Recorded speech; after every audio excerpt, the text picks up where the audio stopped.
salaamaaleykum amateur de foot yi nuyu nañ leen ku ci nekk seen ab tur ak seen ab sant xibaar tey jii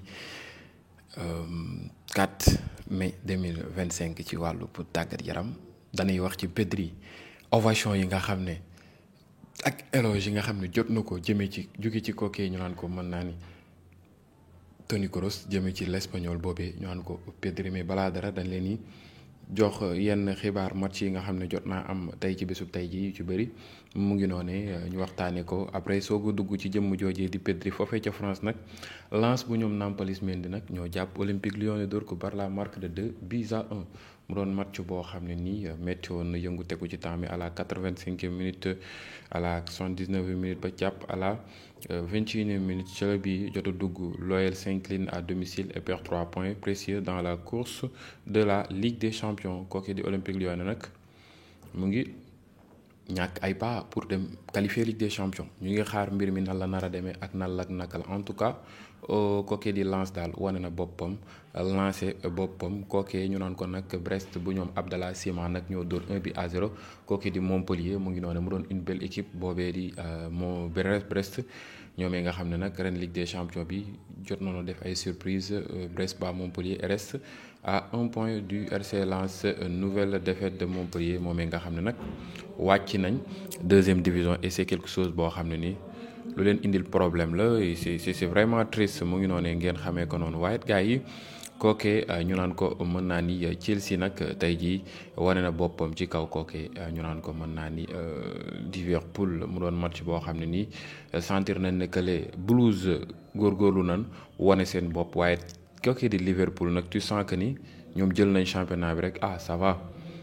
Ils vont passer à côté jël nañ championnat bi lan waroon wane dëgg duñ ko wane et c'est quelque chose boo xam ne bokk na ci leneen peut-être pénalisé ci seen match Chelsea dóor leen par la marque de 3-1 avec un très grand match de Palmer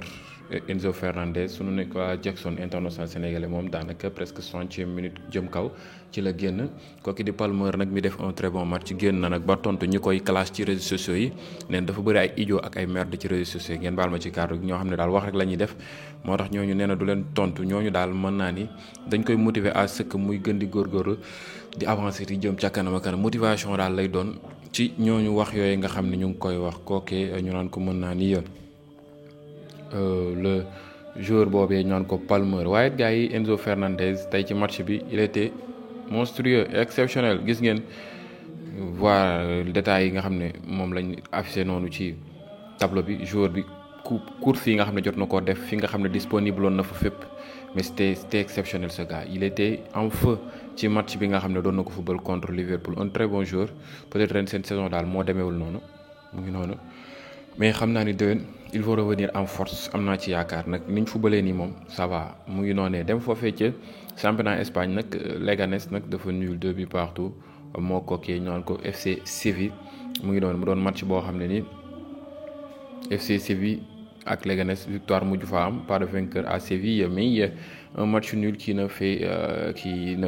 les affaires personne dans ce sprint final de la saison ñoom ñaar ñooñu ñëpp jàppalewu ci kenn match nul boobu ku ne benn point képp ngay yóbbu Betis Séville nag bu ñoom Youssouf Sabaly nag ñoo dóor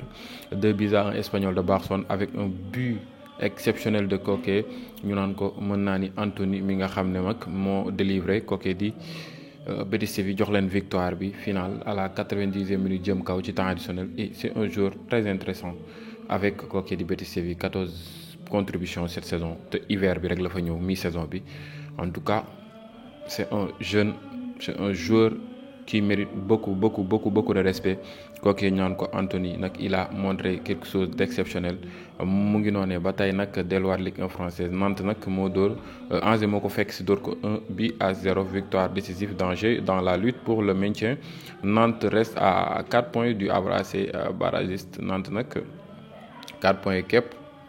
moom la rawee ki nga xam ne mooy Angers mooy ki Havre AC mi nga xam ne mu ngi ci barrage yi West Ham nag mook Tottenham tey dañoo nul 1 partout match nul le Tottenham et West Ham avec le match nul les Spurs sont 16e de la Premier League avec 38 points avec un point de plus que West Ham 17e cey Tottenham boo daanu ngeen ak doole de non mais incroyable 6e place Eric Kane problème bi du woon yow waaye ci Tottenham la waaye bu fa Modric jógee si la jël trophée dem Real ma toj jël trophée Gareth Bale naka noonu Harry Kane naka noonu loolu moom kon ci Tottenham la. Brighton ak Newcastle nag ñoom it dañoo nul 1 but partout. Newcastle arrache le match nul à l'extérieur face à Brighton grâce à Isaac à la dernière minute daal lañ dugal sur penalty. Les Magpies manquent l'occasion de s'emparer de la 3e place de la Premier League. Avec ce match nul, Brighton occupe la 10e place mu ngi noonu du championnat anglais kooku di Brighton loolee nga xam ne jot na ko football tey. Malheureusement pour ñoom dernière minute lan encaissé but Manchester United a gën a waaye di ñëpp 4-3 moom la leen Brentford dóor Manchester United. Non, c'est la 16e défaite de Manchester United cette saison en championnat. Nouvelle défaite pour Manchester United en Premier League. Manchester United kañ la ñuy non mais lii nag c'est trop vraiment. Oh là là man dama leen sax faf yërëm ndeysaan. Lii c'est trop. Une grande équipe concède lu toll ak 16 défaites cette saison. Nag qu'on se dise la vérité.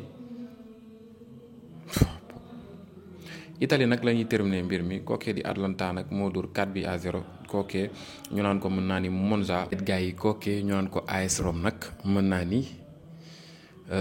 moo dóor Fiorentina par la marque de 1-0 foofee ci Serie A italien. tëjee xibaar gi Pedri mais dinañ wax ci Ousmane Dembélé mi nga xam ne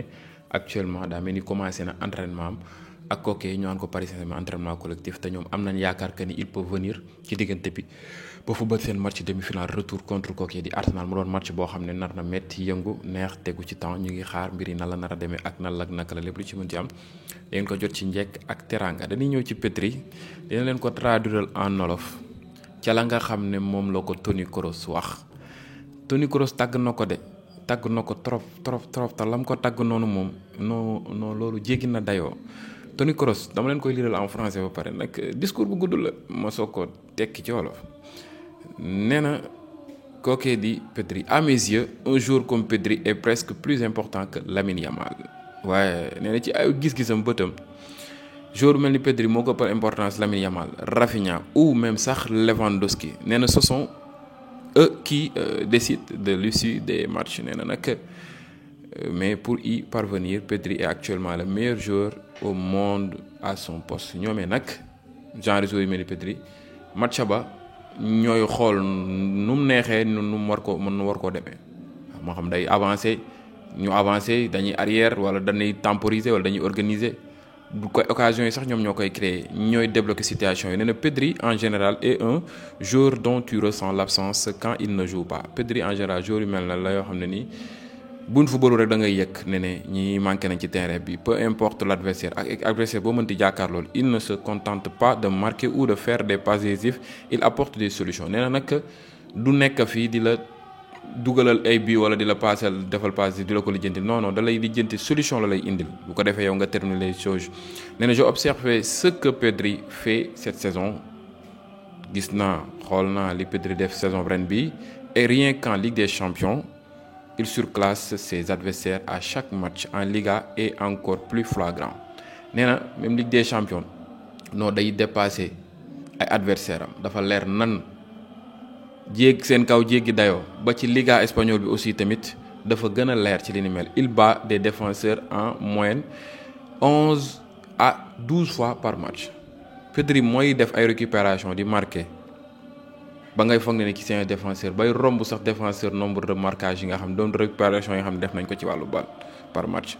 ce qui est la chose la plus difficile pour un milieu de terrain li gën a métti ci milieu de terrain maanaam di apporter offensivement ba pare mais défensivement ci côté récupération bi ngay répondre présent. et c'est quelque chose boo xam ne ni kooku di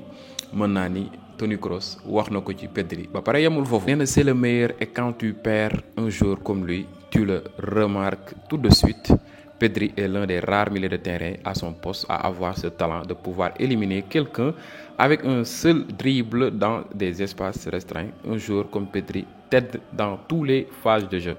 nee na Pedri moo doon seul joueur bi nga xam ne moo doon genre joueur yi nga xam ne nii mën naa ni boo gisee da nga naan kii yéex naag dafa yambar ak ñoom seen waaye pour mu tegg la lu yomb la waaye yamaatuñ foofu ci benn dribble am rek mën na cee teggi joueur. mooy joueur yi nga xam ne nii da nga leen di bàyyi xel bu baax a baax ci terrain. nee na c'est un joueur boo xam ne nii ci côté bépp lay répondre présent ci côté bépp la mën a jàppale ci côté bépp il est fort kooku di Pedri González nee na je l'ai vécu moi-même dund naa ko ci duut yi nga xam ne du koy duutaate ci anim bu yomb mujj gi da koo mujjee gaañ ko ki Toni Kroos da nga koy mujjee gaañ pour mën koo stopper nee na surtout une fois on s'est fait démolir à domicile ñoom nga xam dañ leen a yëy ci seenam dëkk une ou deux fois j'ai cru pouvoir le stopper car Pedri ne paraît pas très rapide mais il dribble partout et je n'ai même pas pu l'arrêter en faisant faute. nee na Pedri buy daw wala muy yore bal da ngay foog ne ko yeex la ba moom jàppoon ne day jël bal facilement mais daf ko def mujj gi sax dafa mujjee pour mën koo arrêter da ko mujjee gaañ waaye nee na ce n'est pas comme Messi bokkut ak Messi mi nga xam ne où tu vois sa vivacité da ngay gis gaawaayam nii mu leer nañ say bët. Pedri ne donne pas l'impression d'aller vite mais en réalité il l'est vraiment nee na nag bokkut ak Messi mi nga xam da ngay gis vivacité am nii. mais Pedri doo gis vivacité am doo ko gis nii say bët waaye it da ngay jàpp ne kii gaawut mais réellement dafa gaaw ci ay duutam nee na ci espace bu ndaw mën na cee duut et il est rapide grâce à sa facilité nee na nag dafa gaaw ci loolee ñu naan ko mën naa nii la nga xam ne moom la ko yàlla defal jagleel daal day yomb ci moom def la lim lay def et il passe à autre chose kooki di Pedri González en tout cas c'est un très bon joueur loolu la kooki di Toni Kroos génn leeral mu ngi noonu ne maa ngi xaar ci commentaire yi ba xam ànd ngeen ci en tout cas wax na de nee na nag ci postam boobu ba nekk kooki di Pedri moo fay meilleur waaw dinaa ci bamtuwaat la xam ne kooki di Kroos moom la wax.